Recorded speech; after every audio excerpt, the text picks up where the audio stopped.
Que Dieu vous bénisse. Je suis le révérend Marc-Antoine Zando. Je vous dis bienvenue au jeudi de la destinée. Cette semaine, nous avons célébré les pères. C'était la fête des pères ce dimanche. Et le thème que je veux partager avec vous est « Tu as besoin d'un père pour ta destinée ». Tu as besoin d'un père pour ta destinée. Lisons ensemble 2 Rois, chapitre 2, le verset 12. Élisée regardait et criait, « mon père, char d'Israël et sa cavalerie. » Bien-aimé, Élisée est un homme qui est devenu ce qu'il est parce qu'il a été connecté à un père. Le prophète Élie est un homme spécial, un homme que Dieu a utilisé. Et la Bible nous dit que Élie a fait 7 miracles. Mais Élisée a fait 14 miracles. En d'autres termes, Élisée a fait plus qu'Élie. Pourquoi? Parce que Élisée s'est connecté à un père. Tu as besoin d'un père pour ta destinée. Je voudrais juste nous donner 5 raisons pour lesquelles tu as besoin d'un père. Et après cela, on va prier pour que Dieu te conduise vers un père. On va prier pour que Dieu te connecte à ton père. On va prier pour que Dieu répare toutes les difficultés que tu as avec ton père. Et je parle d'un père naturel, mais comme on est dans le domaine chrétien, je parle particulièrement d'un père spirituel. Tu as besoin d'un père pour ta destinée. Raison numéro 1, celui qui n'a pas de père se perd. Celui qui n'a pas de père se perd. Dans Malachie chapitre 4, verset 6, voilà ce que dit la parole de Dieu. Il ramènera le cœur des pères à leurs enfants et le cœur des enfants à leurs pères, de peur que je ne vienne frapper le pays d'interdit. Regardez quelque chose. Quand le cœur des pères n'est pas tourné vers les enfants, ou quand le cœur des enfants n'est pas tourné vers les pères, il y a l'interdit. L'interdit, c'est une sorte de malédiction. Quelquefois, tes finances peuvent être bloquées. Quelquefois, tes activités peuvent être bloquées. Quelquefois, ton ministère peut être bloqué. Pourquoi? Parce que cette connexion avec un père n'est pas établie. C'est pourquoi je dis que celui qui n'a pas de père se perd. En d'autres termes, il n'entre pas dans la totalité de sa destinée. Pourquoi? Parce qu'il y a l'interdit qui travaille. Je dis souvent aux gens, un père dans ta vie, c'est un accélérateur de destinée. Il est là pour que ce que Dieu a promis s'accomplisse. Qu'il n'y ait pas d'interdit qui se mette sur ton chemin. Celui qui n'a pas de père se perd. Deuxièmement, celui qui n'a pas de père n'a pas de repère. On va lire 2 Chroniques chapitre 7, le verset 17 à 18.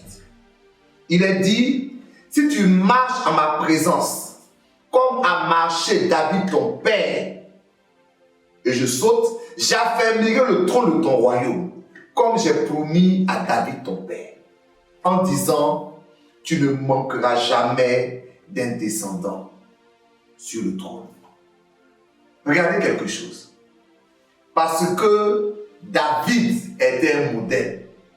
Dieu a béni tous les enfants de David qui marchaient comme David. Alléluia. Celui qui n'a pas de père n'a pas de repère. Si tu n'as pas de père, tu n'as pas un modèle à suivre. Tous les rois d'Israël avaient trouvé en David un modèle à suivre. Et Dieu dit, tous ceux qui vont suivre ce modèle qui est en David, il va les bénir. Qui est ton modèle? Qui tu suis? Si tu n'as pas de père, tu n'as pas de repère. Tu n'as pas de modèle que tu suis dans ta vie. Troisièmement, celui qui n'a pas de père commet des impairs. Ça veut dire qu'il va faire des fautes. Hébreux chapitre 12, le verset 7 et 8. Supporter le châtiment, c'est comme des fils que Dieu vous traite. Car quel est le fils qu'un père ne châtie pas? Quand tu fais des erreurs, qui te corrige? Qui te ramène? Qui te dit c'est pas bien? dans tes activités, dans ton foyer, dans ton ministère, dans ton comportement. Quand tu n'as pas de père, tu commets des impairs. Pourquoi? Parce que personne n'est là pour te corriger. La Bible dit que le fils doit être châtié, c'est-à-dire corrigé par son père. C'est quelqu'un qui vient te dire, ça là, c'est pas bien, arrête. Et c'est pour ça que tu as besoin d'un père. Quatrièmement, celui qui n'a pas de père n'a pas de frère.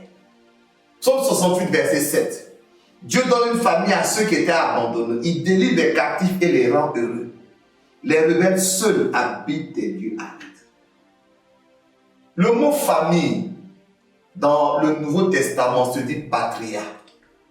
Et patria vient du mot père, du mot pater. Pater donne patria. Ça veut dire quoi? Si tu n'as pas de père, tu n'as pas de famille, tu n'as pas de patria, tu n'as pas de frère, tu n'as pas des gens autour de toi. Spirituellement, celui qui se déconnecte à son père se déconnecte à sa famille spirituelle. C'est la même chose naturellement. Et le problème, c'est qu'on dit seuls les rebelles vivent où ça? Dans les lieux arides. Tu te prives de toutes sortes de bénédictions parce que tu n'es pas connecté à une famille spirituelle. Pourquoi? Parce que tu n'as pas de père. Cinquièmement, celui qui n'a pas de père jamais ne prospère. Vous savez, il est dit dans Deutéronome 5,16, honore ton père et ta mère, afin que tes jours se prolongent et que tu sois heureux dans le pays que l'Éternel ton Dieu te donne. Psaume 133, le verset 2, c'est comme l'huile précieuse qui, répandue sur la tête, descend sur la barbe et descend sur le bord des vêtements. En d'autres termes, l'huile ne remonte pas, l'huile descend. L'huile, c'est le symbole de la bénédiction. La bénédiction coule dans ta vie par un père. On dit honore ton père, c'est-à-dire le père est un moyen par lequel Dieu veut te bénir. Il y a des bénédictions qui vont venir dans ta vie simplement parce que tu es connecté à un père. Honore ton père et tu seras heureux. L'huile va couler dans ta vie parce que tu es connecté à un père. Tu as besoin d'un père pour ta destinée. Les 5 raisons sont les suivantes. Celui qui n'a pas de père se perd. Parce que, en ne te connectant pas à un père, tu appelles l'interdit sur ta vie. Deuxièmement, celui qui n'a pas de père n'a pas de repère. Parce que, en n'ayant pas de père, tu n'as pas de modèle que tu peux suivre. Troisièmement, celui qui n'a pas de père commet des impairs. Parce que quand tu n'as pas de père, personne ne peut être là pour te corriger. Quatrièmement, celui qui n'a pas de père n'a pas de frère. Parce que si tu n'as pas de père, tu n'es pas connecté à une famille spirituelle. Et cinquièmement, celui qui n'a pas de père jamais ne prospère. Pourquoi? Parce que tu te prives d'un canal de bénédiction que Dieu veut pour ta vie. Tu as besoin d'un père pour ta destinée. Donc en cette semaine, nous célébrons les pères. Je veux juste prier avec toi. Il y a 3 sujets que je veux te donner. Premier sujet, si tu n'as pas de père avec qui tu es connecté par un lien de filiation, tu te prives de bénédiction. Je vais prier pour que Dieu te conduise vers un père. Est-ce qu'on peut prier ensemble? Seigneur, conduis un homme, conduis une femme vers un père. Je crois que ce message a une raison.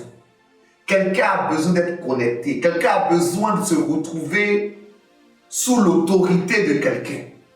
Seigneur, nous sommes dans l'église aujourd'hui et chacun fait ce qu'il veut. Mais je t'en supplie, permets que celui qui m'écoute se connecte à un père.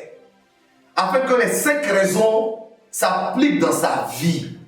Et que ce père devienne pour une source de bénédiction. Merci Seigneur. Amen.